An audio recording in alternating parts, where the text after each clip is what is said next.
O conflito em Israel deixou a esquerda completamente exposta. As máscaras caíram. Dá pra saber quem é mais radical, quem é mais moderado. Teve aqueles que partiram sem hesitar para o lado do Hamas. E teve também quem é mais moderado. Aqueles que ficaram mais em silêncio, percebendo que não tinham argumentos. Ainda teve aqueles que ficaram desbaratinados. Postavam, apagavam. Postavam, apagavam. A repórter da Globo fazia associação do PT com o Hamas. E aí a TV entrava em crise.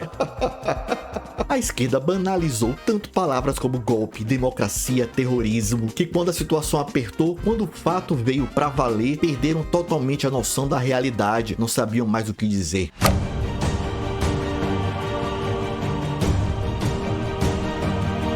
Nós temos a esquerda mais radical, aquela que não fica só no Brasil, que viaja para a Palestina e não tem vergonha de posar com o Hamas. Atenção São Paulo, fiquem bem atentos aí com quem vocês colocam no poder, hein? Mas depois de tantas críticas dos paulistas, e tenho certeza que não foi por uma questão ideológica, foi por uma questão eleitoral mesmo. Boulos voltou atrás e criticou o Hamas, só tá pensando em voto. Já Lula, no Conselho de Segurança da ONU, não vai propor sanções ao Hamas, confirmando sua vocação para não diplomático, amigo de ditaduras e grupos terroristas. Foi um cara desse que o brasileiro colocou no poder. Já que não tem cargos, foi pra rua protestar a favor da Palestina e dos terroristas. Tem bandeiras de partidos políticos e tem bandeiras também LGBT. LGBT a favor de terrorista?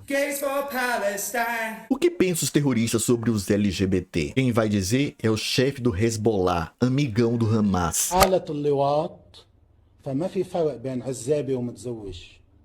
في حالة اللواط من الموة الأولى حتى لو كان عزابي يقتل.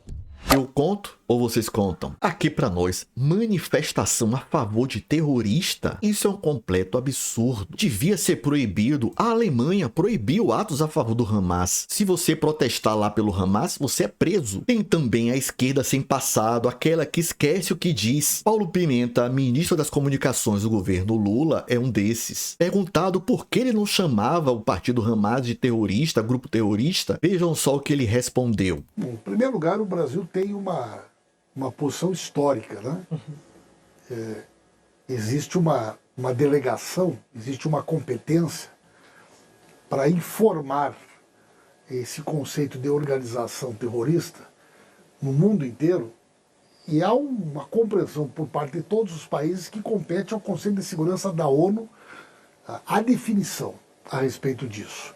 Entendeu? Ele vai esperar a ONU definir o que é terrorismo para só aí depois saber se pode ou não chamar o grupo Hamas de terrorista. Mas claro que ele está preocupado com essa definição agora. Olha o que ele dizia entre novembro de 2022 e janeiro de 2023. As imagens trazidas pelo Fantástico são completamente revoltantes. São atos terroristas promovidos por bolsonaristas. Cadeia para os terroristas. É revoltante ver bolsonaristas trancando a estrada. Por qual motivo os terroristas de Brasília não estão presos? Agora me diga, que tipo de ser humano é esse? E olha que ele ainda está comparando gente que estava vestido de bandeiras do Brasil. E as armas deles eram no máximo uma bíblia. Mas tem gente pior. Olha o que essa esquerdista universitária foi capaz de dizer. Uma brasileira em Israel é encontrada sem vida e o que ela diz foi tarde. E aí, turma da esquerda, me digam aí, essas pessoas representam vocês? Isso mostra o quanto que a esquerda está perdido nesse conflito de Israel. Vocês viram que Boulos recuou, o MST também recuou, mudou o discurso. A Globo está fazendo um malabarismo digno do Cirque du Soleil. No 8 de janeiro eles diziam, autoridades se pronunciam sobre a invasão de terroristas bolsonaristas. E hoje estão completamente sem saber o que falar. É fake foto que mostre Lula ao lado do chefe do Hamas. Trata-se do presidente do Irã. Ah sim, é só o presidente do Irã, aquele que financia o Hamas. Mudou muito, é muito diferente, não é Globo? Pelo amor de Deus, isso é falta do que falar, do que mostrar. Perderam o rumo. E os artistas? Cadê aquela turma que veste branco pela paz, que escreve cartinha pela democracia? Cadê as feministas? Por que essa turma está tão calada? Quer dizer, teve um artista aí que se pronunciou, José de Abreu, é claro. Os primeiros brasileiros a serem trazidos de volta são pastores e fiéis evangélicos? É isso mesmo? É pro meu TCC.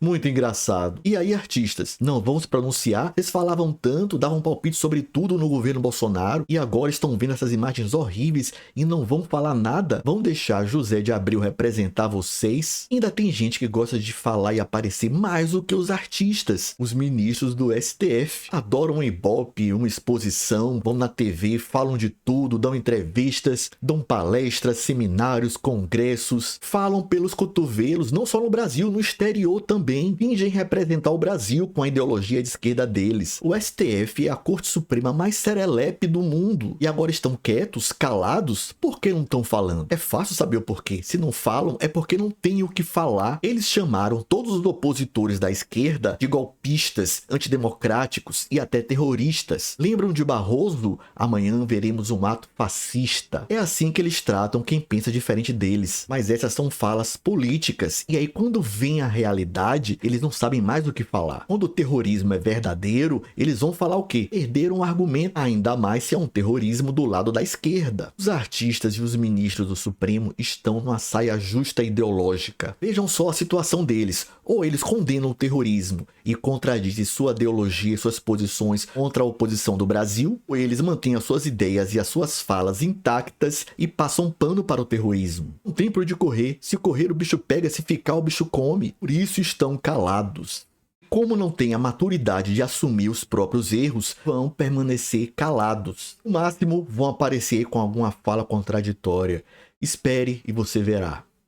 Você gosta de política e quer entender mais sobre a política do nosso país? Conheça o meu e-book, ele vai esclarecer muita coisa que acontece no cenário atual do nosso Brasil. Não é apenas um manual de política para dizer como funcionam as coisas em Brasília, os três poderes, o que fazem os deputados. Vai muito mais longe, vai mostrar como o iluminismo do século XVIII influenciou o nascimento do comunismo no século XIX, como a direita venceu a Guerra Fria no final do século XX e como a esquerda se agarrou aos temas identitários para sobreviver no cenário político e ganhar muitos votos, à custa das causas das minorias. É muito conhecimento acumulado por quase 30 anos de pesquisa por um preço bem bacana. Principalmente para você que me acompanha, que assiste os meus conteúdos, não deixe de conferir no link logo abaixo e garanta o seu e-book.